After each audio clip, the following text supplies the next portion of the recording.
BFM Business présente Edwige Chevrillon, la grande interview.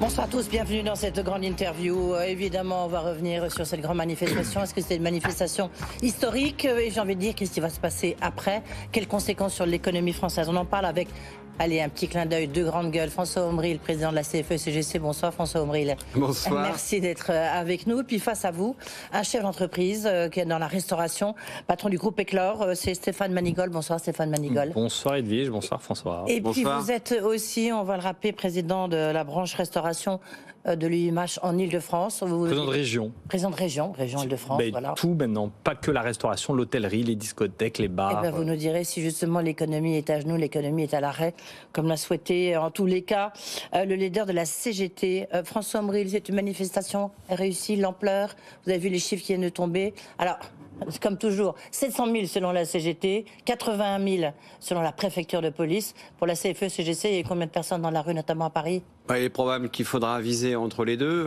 Il n'y a pas besoin d'avoir fait de longues études de mathématiques pour faire la moyenne. Voilà, c'est sans doute aux alentours de 350 000, mais je ne saurais pas vous le dire avec précision. Au niveau total, au niveau de la France. Ouais, non, ça, je parle de Paris. Mais s'agissant de la France, ce qu'on sait, c'est que dans certaines grandes villes, notamment à Strasbourg, j'ai cet exemple en tête, selon tous les observateurs, et pour le coup, les mesures faites sur place, c'est la plus grande manifestation qu'ils aient connue depuis plusieurs dizaines d'années. Il y a beaucoup d'autres villes en province, dans la quasi-totalité des villes de province. D'ailleurs, il y en avait plus. 3,5 millions, la totalité, chiffre de la CGT. Hein. Oui, moi, je ne suis pas rentré dans ce détail-là. Vous savez, il y a bien sûr les chiffres qui, de toute façon, seront sujets à controverse. Nous, on est dans les cortèges, on a nos collègues dans les cortèges qui nous envoient des témoignages et il y a une mobilisation du même niveau, voire supérieure à celle du 31 Voilà, non, mais j'ai envie de dire, le détail, il est peut-être pas très important, mais il est très important parce qu'il a été posé, en tous les cas, par les leaders de la CGT, de la CFDT, en disant on veut en faire une journée historique. Est-ce que vous dites c'est historique? Oui, bien sûr, c'est le cas, c'est historique. Ce mouvement social est historique, l'intersyndicale, elle est unique, elle est historique, elle dit quelque chose de la popularité de ce mouvement dans l'opinion. 3 Français sur 4 opposés à la réforme, 9 Français qui travaillent sur 10 opposés à cette réforme, pour tout un tas de raisons qu'on a développées, que je vais peut-être développer ce soir, bien sûr. Mais qui sont les raisons du moment, et effectivement la nécessité pour le gouvernement et la présidence de la République de prendre en compte ce mouvement. À l'heure où nous parlons,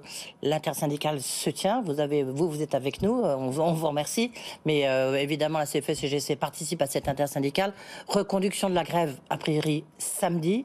Est-ce que c'est des grèves qui sont reconductibles? Jusqu'où vous voulez aller? Non, moi, je tiens à rester conforme à ce que publie et déclare l'intersyndicale. L'intersyndicale pose des journées de mobilisation. Moi, je m'en tiens là. Il y a eu la journée du 7 mars, qui est une mobilisation d'ampleur, un témoignage important du monde du travail contre cette réforme. Il y aura d'autres journées. Effectivement, vous en avez cité une. Moi, je crois qu'il faut attendre avec prudence le communiqué, pour le coup, de l'intersyndicale qui se réunit en ce moment. Voilà, ça fait partie des événements qu'on avait prévus, qu'on avait annoncés le 10 janvier à l'occasion de notre première communication et qui se déroule selon un calendrier qui malheureusement est immuable puisque le gouvernement ne répond pas à nos appels, il ne répond pas à la préoccupation de la majorité des Français. Et même l'article 7 est en train d'être discuté au Sénat. Ils ont attendu que la manifestation dans la rue se termine pour pouvoir entamer cette discussion sur l'article 7 que l'Assemblée nationale n'avait pas pu entamer. Stéphane Manigol, vous avez vu cette manifestation. Est-ce que vous comprenez cette crainte des Français? Et surtout en tant que chef d'entreprise, c'est pour ça que vous êtes là. Est-ce que vous avez le sentiment que la France est à genoux, est à l'arrêt ou pas? Mais non seulement je l'ai vu, mais nous l'avons subi. J'aimerais avoir une pensée toute particulière à l'ensemble des artisans, commerçants, TPE, PME qui nous écoutent et qui ont subi aujourd'hui des baisses de chiffre d'affaires qui oscillent entre moins 50% et moins 100%. Là où vous m'avez perdu, c'est lorsque votre leader de la CGT a indiqué vouloir mettre l'économie. C'est pas son leader, lui, c'est la CFE-CGT. En tout cas, votre confrère, votre camarade, voilà. je sais pas comment vous appelez entre vous. Mettre l'économie à genoux, je rappelle que c'est pas la Banque Centrale Européenne qu'on met à genoux, c'est des entreprises. Et derrière les entreprises, il y a des chefs d'entreprise qui eux-mêmes ont une vie, des enfants, qui ont des engagements, qui ont des stress. Et depuis la crise Covid, je crois que les chefs d'entreprise n'ont jamais été autant secoués. Et vous continuez aujourd'hui à secouer en pleine crise énergétique, en pleine crise des matières premières, en pleine crise de l'emploi, en pleine crise sociale. Eh bien, on rajoute de la crise à la crise. Est-ce que c'est acceptable? Je ne le crois pas. Est-ce que c'est irresponsable? Je le pense fondamentalement. Je crois que quand on a un exercice comptable tel que Bruno Le Maire l'a proposé, c'est-à-dire trouver des réserves de 12 milliards pour pouvoir financer les retraites d'ici 2030, parce qu'il y a un vrai sujet qui est mis sur la table. Je ne comprends pas parce que j'ai regardé, moi, l'exercice comptable que Bruno Le Maire, et je pense que ça va nous différencier. Il propose faire des économies de 12 milliards. Moi, je regarde simplement les réserves disponibles, les réserves complémentaires, des retraites complémentaires. Je vais donner un exemple pour que chacun comprenne. Un salarié chez moi qui gagne 2 000 euros par mois, il a 240 euros qui partent de cotisation au régime général et 140 euros qui partent sur les complémentaires. Mais je ne sais pas comment utiliser cet argent. BFM Business avait relayé cette information, plus de 200 milliards de réserves. Vous vous rendez compte ce qu'on fait avec 200 milliards? Eh bien moi j'ai lu le rapport de la Cour des comptes, et la Cour des comptes parle d'opacité, dit la mesure de la performance et la transparence des frais de gestion, c'est opaque. La Cour des comptes, rapport de fin 2022, c'est opaque. Mais vous allez jusqu'où? Ça veut dire quoi? Vous dites pourquoi on fait une grève? Pourquoi il y a une réforme des retraites? On n'en a pas besoin. Il y a déjà des réserves, il y a déjà des réserves disponibles. Mais non seulement elles existent, on n'a pas besoin de faire une réforme des retraites. Mais que ce soit mon confrère François Omril ou nous-mêmes, syndicats patronal, nous devons faire le ménage dans nos syndicats. Ouais. Pourquoi? Parce que ce soit de son côté ou de mon côté, ils sont accrochés comme des moules à la roche autour de cet argent qu'ils gèrent, où ils sont rémunérés.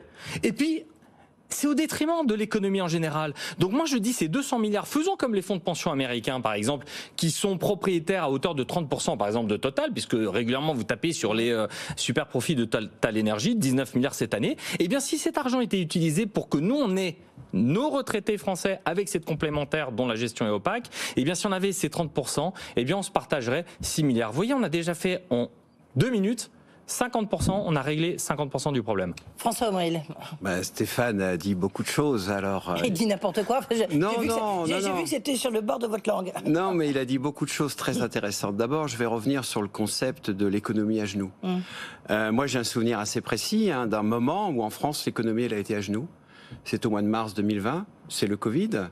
Et je me souviens très précisément de ceux qui se sont mis au travail pour relever l'économie. Ce sont dans les entreprises les représentants du personnel qui, avec leur direction, ont travaillé ensemble. Ils ont recréé les CHSCT, l'instance que Emmanuel Macron a supprimée, pour pouvoir créer les conditions de la sécurité au travail, pour qu'on puisse redémarrer les installations. Je l'ai vécu moi-même. Je travaille dans une petite usine en Savoie où, dès le lendemain du confinement, on s'est réunis avec la direction tous les jours, matin et soir. On a mis en place ces dispositions. Non, mais je réponds parce que qu'est-ce que c'est qu'une économie à genoux? Voilà, on l'a vécu. Et au passage, dans cette économie à genoux de cette époque-là, la collectivité publique, elle est venue au secours des entreprises. Le chômage partiel, dont peut-être l'établissement de M. Manigold a pu profiter, eh bien, ce sont des fonds publics qui, pour un tiers, viennent de l'UNEDIC, par exemple, et qui aujourd'hui sont portés en charge sur le régime. Et ce sont justement les cotisations sur le salaire qui vont permettre d'amortir en tout ou partie la dette sociale qui a été contractée pour venir au secours des entreprises dans les années 2020. Donc moi, j'aime bien, si vous voulez, quand on aborde les chiffres et quand on essaye de les regarder sous un angle. Vous savez, suivant qu'on regarde un cylindre, on voit un carré ou on voit un rond. Moi, j'essaye de voir les choses positives. Alors après, on a parlé de l'Agirc Carco. Oui, attendez, on va revenir sur l'Agirc Carco. On ne va pas noyer nos auditeurs et téléspectateurs sur les chiffres. Juste, vous ne reprenez pas, si j'ai bien compris, à votre compte, l'expression de Philippe Martinez de mettre l'économie à l'arrêt ou l'économie à... Non, moi je reste collé à l'intersyndical. Il s'agissait de mettre la France à l'arrêt le 7 mars. Voilà. C'est exactement ce qu'on a fait. C'est ce à quoi on a appelé l'ensemble des salariés. Et moi, je ne reprends pas à mon compte effectivement cette expression-là. Mais j'aime bien préciser que j'ai vécu moi-même et à d'autres reprises ce que c'est qu'une économie à genoux. Oui. Je viens d'un grand groupe industriel qui a été mis à genoux par les actions de ses actionnaires, qui l'ont tout simplement démantelé, vendu à la découpe. C'est le gouvernement qui a mis à genoux la filière nucléaire par ses choix politiques. C'est le gouvernement et le pouvoir qui ont vendu à la découpe Alstom et General Electric par des choix politiques. Donc si vous voulez, moi, pour tout vous dire, puisque je suis une grande gueule désormais, je vais vous dire, j'en ai un peu ras-le-bol de ceux qui cassent la baraque et qui viennent nous reprocher, pour ce qui nous concerne, à nous, les représentants du personnel, qui nous battons au quotidien justement pour défendre les salariés et défendre les entreprises dans lesquelles nous travaillons, de devoir venir nous reprocher d'avoir une action négative vis-à-vis de l'économie, alors qu'en vérité, notre action, elle est en permanence tendue vers la sauvegarde de l'économie que beaucoup s'attachent à attaquer. Un mot encore, Stéphane Manigold. Après, on rentrera un tout petit peu dans le détail, si vous voulez bien, de cette réforme des retraites, parce qu'il y a des questions de pénibilité. Je vais juste répondre sur le quoi qu'il en coûte, parce que j'imagine que plein de chefs d'entreprise ont dû se tordre le cou en écoutant mon confrère s'exprimer. Premièrement, je vais juste parler de mon groupe. Effectivement, nous avons perçu 600 à 10, 20 000 euros près, 600 000 euros d'indemnisation parce que nous avons fermé. L'année dernière, mon groupe a payé plus de 2 100 000 euros d'impôts, charges, taxes, plus de 2 millions. Donc, s'il n'y avait pas eu ce quoi qu'il en coûte, mon groupe n'aurait pas payé ces 2 millions. La solidarité ne se finance pas. C'est aussi parce que les entreprises payent beaucoup d'impôts, vous voyez, qu'à un moment, il est normal, lorsqu'on nous contraint à la fermeture, à l'arrêt, qu'on ait un moment le fruit de ce qu'on paye chaque année. Mais je suis pas principalement dans mon secteur, nous sommes retroussés les manches. Les agriculteurs nous ont envoyé des matières premières, nous avons cuisiné. Vous le savez,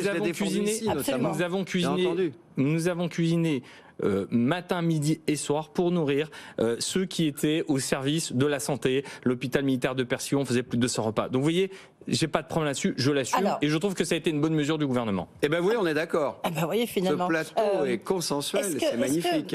Il y a un bras de fer, évidemment, entre le gouvernement, Emmanuel Macron et vous, les syndicats. Vous êtes d'accord avec moi là-dessus? Oui. Oui. Est-ce que vous jouez pas... Il y a un conflit. Il y a un conflit. J'ai envie de dire, est-ce que les syndicats ne jouent-ils pas leur va-tout? Et puis de l'autre côté, est-ce que Emmanuel Macron ne joue pas sa légitimité de ce quinquennat? Donc on est dans un bras de fer, là, on est dans un rapport de force. Non, on est dans un mouvement qui s'inscrit dans la durée et qui forcément est graduel. On a laissé 3 semaines au gouvernement et au président de la République entre le dernier mouvement du mois de février et celui-là du 7 mars. Qu'est-ce qu'on a eu comme réponse? Côté gouvernement, rien. Côté du président de la République, 2 déclarations à l'emporte-pièce au Salon de l'Agriculture et à Rungis, dans lesquelles finalement il fait comme si rien ne s'était passé. Il fait comme si son projet de réforme n'avait pas été démonté pièce par pièce dans son argumentaire et dans ses conséquences. Il nous appelle au bon sens, mais le bon sens c'est nous. Il dit je parle au nom des gens qui travaillent et qui se lèvent tôt. Et les gens qui parlent au nom des gens qui travaillent, justement, c'est nous. Donc je trouve qu'on est aujourd'hui dans une espèce d'impasse, et moi j'appelle le président de la République justement à sortir par le haut, parce que j'entends aussi les commentaires, je suis comme vous, j'écoute ce qui se dit, et beaucoup de gens disent, mais si la réforme ne passe pas, Emmanuel Macron ne pourra plus rien faire. Moi je vous dis que c'est exactement l'inverse. Si aujourd'hui Emmanuel Macron, faisant face à ses responsabilités de président de la République, s'il décide de retirer son projet, il va nous obliger, nous les partenaires sociaux, et nous allons ouvrir un champ extrêmement important, justement de travail, de réflexion, de négociation, de construction sociale et économique ensemble. Mais si par contre il ne le fait pas, eh bien tout le monde sera crispé et le quinquennat sera terminé. Mais je crois juste pas. Un point d'analyse politique, vous êtes un citoyen engagé. Stéphane Manigold, engagé. Oui. Qu'est-ce que vous pensez? Je crois pas, au fond, qu'en l'état actuel, moi je suis citoyen alsacien, et vous voyez, j'ai plutôt le syndicalisme à l'allemande, c'est-à-dire du consensus, du dialogue, de l'échange, où au fond, les syndicats allemands sont pas à moins de 10% de représentativité, tout comme dans les entreprises. Nous sommes 30 000 personnes. Nous sommes un record historique. Nous sommes, y compris dans le patronat, pas forcément suffisamment représentés. Mais vous savez, le problème, là où j'ai un sujet, c'est que, on fait un jeu de dupes, on sait pertinemment qu'en 2030, le prochain président de la République, il devra refaire une réforme des retraites. Donc, en réalité, mettre l'économie à genoux pour quelque chose dont on sait qu'en 2027, le prochain candidat, enfin le prochain président, sera de toute façon dans une situation où il va remettre la France dans la rue. Donc, petit 1, c'est une réforme, je vais même aller plus loin, qui n'est pas assez courageuse. Je pense que Emmanuel Macron avait une bonne idée dans son programme, il aurait dû le faire, c'était la retraite par points. Vous voyez ? Et par capitalisation, parce qu'elle existe déjà, la retraite par capitalisation, c'est ce dont nous avons parlé tout à l'heure, c'est les réserves des 41 caisses de complémentaire retraite. Je voudrais qu'on rentre, il nous reste 8 minutes, ça passe très vite, qu'on rentre un tout petit peu dans le détail. On ne veut pas évidemment passer au crible toute cette réforme. Sur la question du CDI senior qui a été adopté hier au Sénat, vous êtes favorable, vous, ou pas? Non, absolument pas. Enfin, franchement, c'est pas sérieux. Nous, on a fait 23 propositions sur le sujet de l'emploi des seniors. Je vais d'ailleurs vous les réciter toutes, puisque j'ai 8 minutes. Non, d'accord. Eh bien, je ne vais pas le faire. 4 minutes. Mais le sujet est quand même suffisamment important et grave. Quel est le problème aujourd'hui? Il y a, à partir d'un certain âge, on va dire 58 ans, 60 ans, aujourd'hui, on n'a plus la cote dans les entreprises, on coûte trop cher, on est moins bon, et donc dans les grandes entreprises, c'est le balai d'essuie-glace tous les 2 ans réguliers. Et ça ne va pas du tout, parce que ça met la pression sur la génération montante, les gens ne sont pas contents. Nous, on pense qu'il faut travailler, réfléchir sur des dispositifs qui seraient forcément négociés, on aurait des accords d'entreprise, avec peut-être des accords de branche, qui feraient qu'à partir de 55 ans, on ferait évoluer les gens dans les entreprises, sur des postes de responsabilité peut-être moins opérationnels, mais plus dans le tutorat, où ils pourraient mobiliser un peu plus leur expérience, peut-être alléger leur horaire de travail, pouvoir être plus disponibles vis-à-vis de leur environnement. Tout ça, ça se travaille, ça se réfléchit. Il y a des exemples qui se passent partout, dans d'autres pays au passage. Et je pense qu'on pourrait en France, pour le coup, avoir l'intelligence et l'humilité de penser autrement la dernière partie de sa carrière. Et ça ramène 100 000 personnes dans l'emploi, ça ramène des cotisations dans les caisses, etc. Ça ramène un peu plus de bonheur et de plaisir à travailler, et ça ramène de l'efficacité économique, ça ramène de la compétitivité dans les entreprises. Stéphane Manigal, vous êtes d'accord? Je vous ai vu opiner du chef. Oui, parce qu'Edwige Chevrillon venait d'avoir un scoop. Notre ami François Hermine est d'accord pour la retraite par points.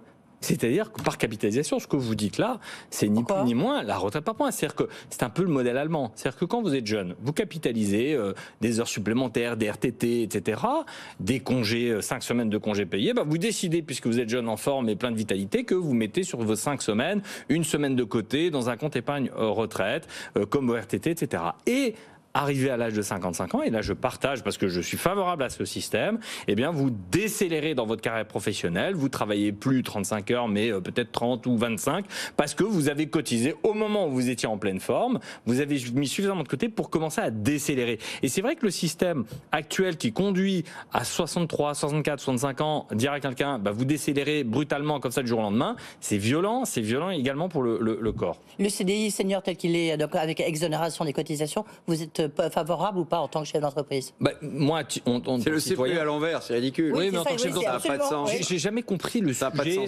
Très franchement, j'ai jamais compris la problématique de l'emploi d'un senior. Moi, j'ai toujours trouvé que c'était une chance que cette transmission se fasse entre la jeune génération qui croit tout savoir et les plus sages qui ont a priori un peu plus de savoir. Eh bien, quand on les met les deux l'un et l'autre, ça fait un outil formidable. Mais bien sûr, dans les petites boîtes.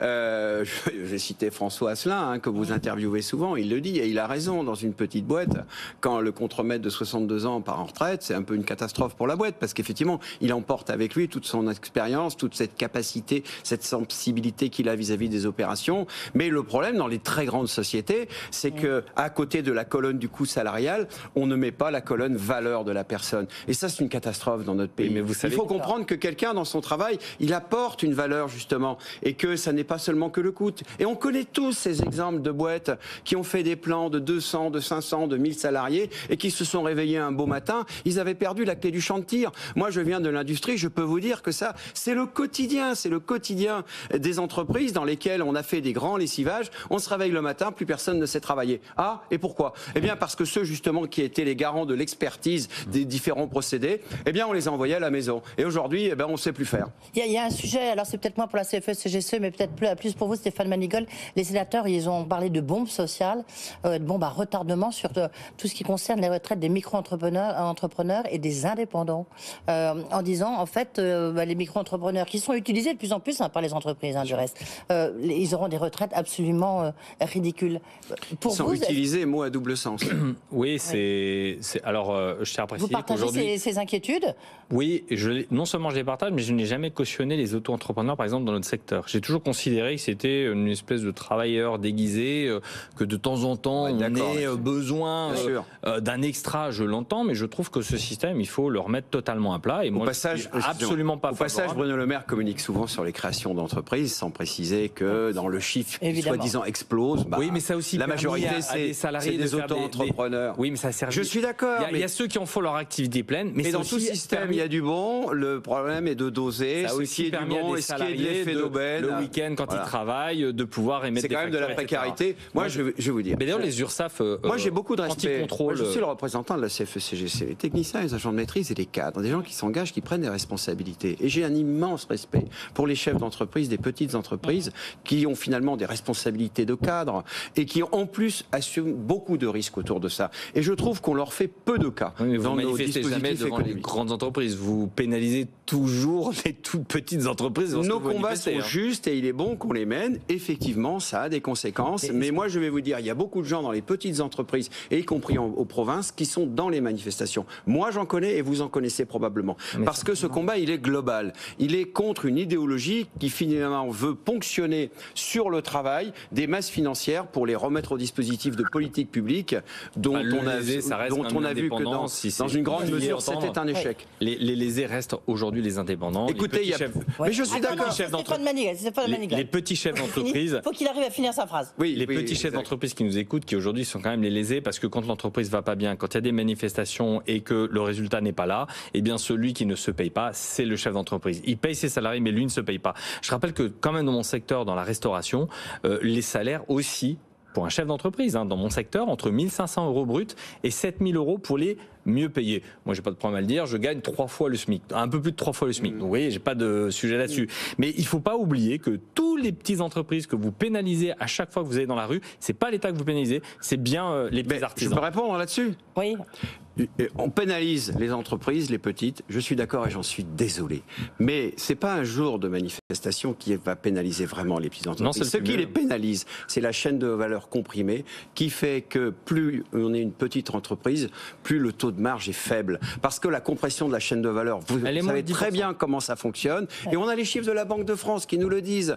Tous les profits remontent parce que les services achats permettent de tout comprimer. Et finalement, tout part dans les grandes entreprises qui les transforment en dividendes et en rachat d'actions. Vous parliez tout à l'heure de Total. J'ai rien contre les super profits de Total. Moi, je vous le dis, c'est officiel. Je le dis face à la caméra. Par contre, le rachat d'actions par les grandes entreprises du CAC 40, ça devrait être interdit. C'est un scandale absolu. Parce que qu'est-ce que c'est que cet argent ? C'est de l'argent qui a été ponctionné à la chaîne de valeur, y compris en premier aux petites entreprises. Vous avez un siège dans les réserves de 200 milliards. Et bien, utilisez ces réserves pour acheter des actions de Total. Les réserves sont de 77 milliards. Les 180 milliards, c'est les réserves brutes de l'ensemble des régimes. On va paralyser l'économie pour 12 milliards. Et s'agissant de l'Agirc Carco, ce sont des réserves légales parce que la législation, la réglementation nous impose d'avoir un niveau de réserve de 6 mois d'exercice à projection de 15 ans. Président, je pense qu'à mon avis, ça va continuer juste derrière. Mais pour l'instant, place à Tech & Co. Merci beaucoup. Merci à Laurent Duval et Olivier Ferrand qui ont permis la réalisation de cette émission. Tout de suite, je vous lisais Tech & Co. Et puis, si vous voulez réécouter ce débat, vous pouvez, qui s'est bien passé quand même, vous pouvez évidemment regarder sur le site de BFM Business le replay et le podcast. Bonne soirée, à demain. Journée de la femme demain, très important aussi. Ça, c'est vrai. Good Evening Business. Actu, experts, débat et interview des grands acteurs de l'économie.